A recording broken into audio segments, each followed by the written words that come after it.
gostaria, da mesma forma como fez a senadora Gleisi e a senadora Fátima, de cumprimentar todos os novos bispos do Brasil. Fico muito feliz de ver que, para o meu estado do Amazonas, um dos estados de mais difícil acesso do nosso país, serão 2 bispos novos, um que ficará em Manaus e outro que irá ao município de Itacoatiara, Dom Ionilton e Tadeu, que ajudarão, sem dúvida nenhuma, o nosso arcebispo, Dom Sérgio, a dar continuidade ao belo trabalho social, não só espiritual, mas eu digo muito ao belo trabalho social também desenvolvido pela Igreja Católica. Então, quero desejar a todos um excelente trabalho, que possam ajudar o nosso país a sair dessa crise profunda e a viver dias melhores. Afinal de contas, e aliás, nós estamos vindo e ocupando essa tribuna no dia de hoje para falar, lamentavelmente, de um assunto extremamente delicado, porque ontem foi o dia em que o governo federal, segundo o senador Jorge Viana, através do ministro de fato, mas não de direito, o senador Romero Jucá, teria anunciado as novas metas fiscais para o Brasil. Mas não foi apenas isso que o governo de Michel Temer fez no dia de ontem. Não apenas fez o anúncio de que a meta de déficit fiscal prevista para 129 bilhões de reais foi alterada para 159 bilhões de reais. Ao lado dessa questão da mudança da meta, estão também medidas que foram anunciadas ontem que, infelizmente, e mais uma vez, atingem profundamente e unicamente os trabalhadores brasileiros, o povo mais simples do nosso país, os assalariados, como se fossem essas as pessoas, senadora Regina, como se fossem esses os responsáveis pela crise econômica por que passa o país. Enfim, ontem à noite, a equipe econômica do governo Temer finalmente assumiu o seu fracasso na condução da economia do Brasil. A máscara caiu após o discurso fácil de que a retirada da presidenta Dilma seria a solução não só para a crise ética pela qual passa o país, mas também a solução para a grave e profunda crise econômica. Eu não vou falar sobre o problema ético nesse momento. Não vou falar que o presidente Temer, numa situação de queda de arrecadação, teve que comprometer 14 bilhões de reais para se manter no poder, comprando votos de deputadas e deputados para não aceitarem, para não permitirem com que Temer fosse processado junto ao Supremo Tribunal Federal. 14 bilhões de reais. E por que ele estava ameaçado de ser processado? Porque foi pego recebendo um pagador de propina, um grande empresário brasileiro, na calada da noite, no porão do Palácio do Jaburu. Então, mas eu não vou falar agora da questão ética, vamos falar da questão econômica, porque há menos de um ano do afastamento definitivo da presidenta Dilma, que ocorreu no dia 31 de agosto de 2016, e a presidenta Dilma, que foi afastada sob a acusação, entre aspas, de ter realizado pedaladas fiscais.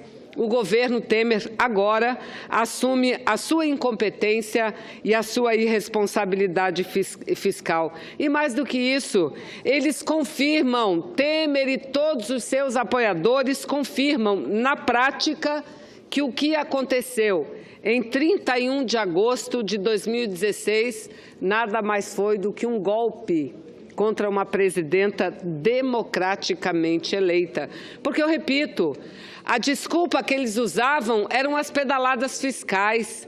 A desculpa que eles usaram era a operacionalização de um plano chamado Plano Safra. E nada disso, nenhuma dessas eram as razões efetivas e verdadeiras para promover o golpe. Mas vejam, tudo isso eles fizeram. E é só pegar nos anais do Senado para a gente reler os inúmeros pronunciamentos, aqueles que se sucediam da sua base de apoio que diziam que a presidenta Dilma era irresponsável e que Temer tinha que assumir para colocar ordem na casa. Ou seja, na época da presidenta era a gastança, agora não. Na época deles, de Michel Temer, não é mais a gastança, é a queda na arrecadação, é a frustração na arrecadação. Faziam uma grita enorme diante de um déficit anunciado para 2016 na ordem de 124 bilhões, que posteriormente, como primeira medida depois que ele assumiu, foi eles aprovarem um Congresso para passar este déficit de 124 para 170 bilhões de reais para 2016. Pois bem, a presidenta Dilma previa um déficit para esse ano de 2017 de 58 bilhões de reais. E eles diziam que isso era uma loucura, que isso era um absurdo, que por isso a presidenta Dilma deveria sair, porque eles tinham que governar sob a responsabilidade fiscal. E agora eles aparecem com a maior cara de pau, senadora Lúcia Vânia, com a maior cara de pau, dizendo que o déficit não vai mais ser de 129 bilhões, que o déficit para esse ano será de 159 bilhões de reais. 159 bilhões de reais, ou seja, mais do que o dobro que a presidenta Dilma estava prevendo para esse ano de 2017. E o que fazem os parlamentares de apoio, deputados e senadoras que o apoiaram? Eles não apenas calam-se, mas eles procuram justificar, dando total apoio a essa proposta absurda. E digo proposta absurda, senador Lindbergh, não porque nós sejamos contrários a um governo governar com déficit. Achamos até que isso é necessário e Vossa Excelência tem repetido muito aqui, senadora Gleisi, senadora Fátima, tem repetido muito isso, e é assim na economia. Quando há problema na economia, frustração de arrecadação, não há problema de temporariamente se governar promovendo déficits, endividando e, no momento de recuperação econômica, pagar aquela dívida. Era assim que nós defendíamos, mas eles diziam não, só pode gastar o que arrecada. Eu quero ver o que é que eles vão dizer agora. Porque eles que diziam, só pode gastar o que arrecada. Fora isso, é uma irresponsabilidade, pois agora eles aumentam o déficit e ainda propõem medidas absurdas. Acabaram de anunciar, senador, e eu quero que o Brasil preste atenção, a diminuição do valor do salário mínimo. Em R$10. A diminuição do salário mínimo. Eu quero ver qual é o senador e a senadora que vai votar a diminuição do salário mínimo aqui. É o que ele está propondo, diminuir o salário mínimo no Brasil, passar de 979 para 969. É isso que eles estão propondo.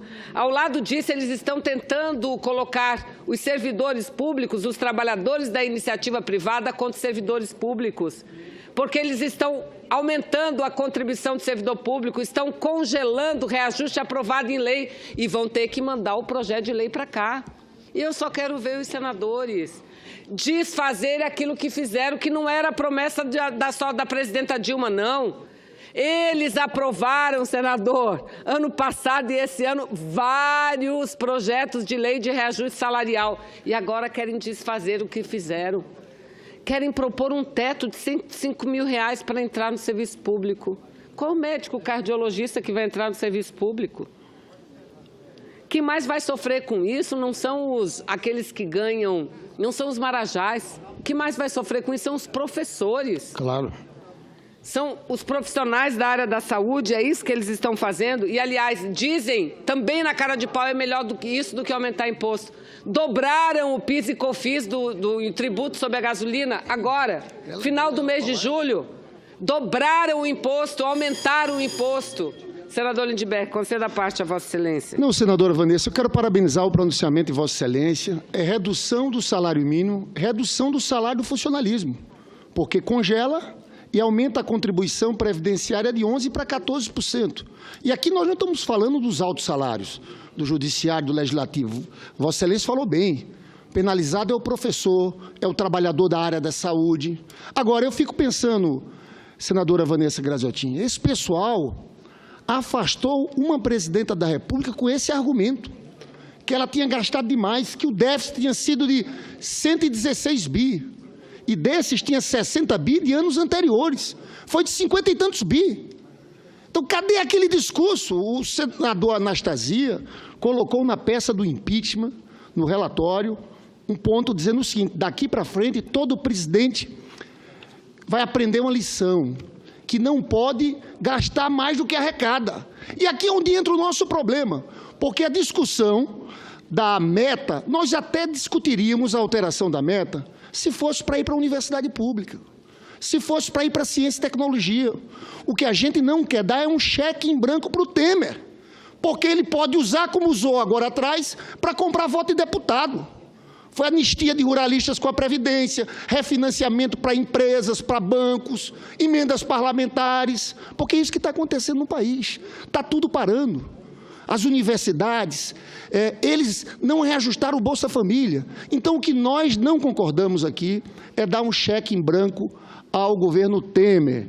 Eu espero que sua base aqui se manifeste nesse momento, porque redução do salário mínimo é uma covardia contra o trabalhador depois da aprovação daquela maldita reforma trabalhista. Eu agradeço a parte, incorporo, senador Lindbergh, a meu pronunciamento, e Vossa Excelência, quando retoma o assunto da reforma trabalhista, me faz imediatamente, senador Lindbergh, abrir o cartaz, lembrando a meus colegas, senador João Alberto, lembrando a todos, senadora Lúcia Vânia, que hoje nós estamos completando 34 dias sem que Michel Temer cumpra a sua proposta e edite a medida provisória para rever a reforma trabalhista no Brasil. Para rever 34 dias hoje. 34 dias hoje. Senador Lindbergh, eu quero propor a Vossa Excelência, eu venho todo dia com esse cartaz, infelizmente mudando os dias, e Vossa Excelência mande fazer um cartaz bem grande do relatório do senador Anastasia, porque era o que todos repetiam aqui: ninguém pode gastar mais do que arrecada. Ora, eles fizeram uma lei do teto, limitando o gasto com saúde, com educação, com Bolsa Família. Não precisam repetir aqui que ele está cortando Bolsa Família, cortando o ProUni.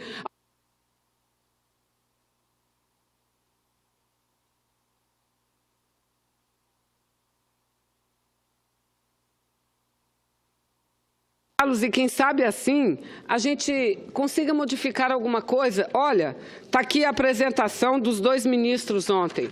Está aqui a apresentação dos dois ministros ontem. Aqui não fala uma linha sobre a recuperação de débitos que empresas, grandes empresas, eu não estou falando das pequenas, não estou falando das médias, que as grandes empresas têm com o fisco brasileiro. Segundo o professor Heleno Torres, são 1 trilhão e 500 bilhões de reais.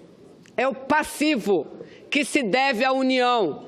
Desses, em torno de 1 trilhão e 200 estão em julgamento nas delegacias da Receita Federal, regionais, e no CARF, no Conselho de Administração dos Recursos Fiscais. 1 trilhão, senador João Alberto, eu concluo, se Vossa Excelência me der mais um minutinho. Mas só um que daí eu concluo. 1 trilhão.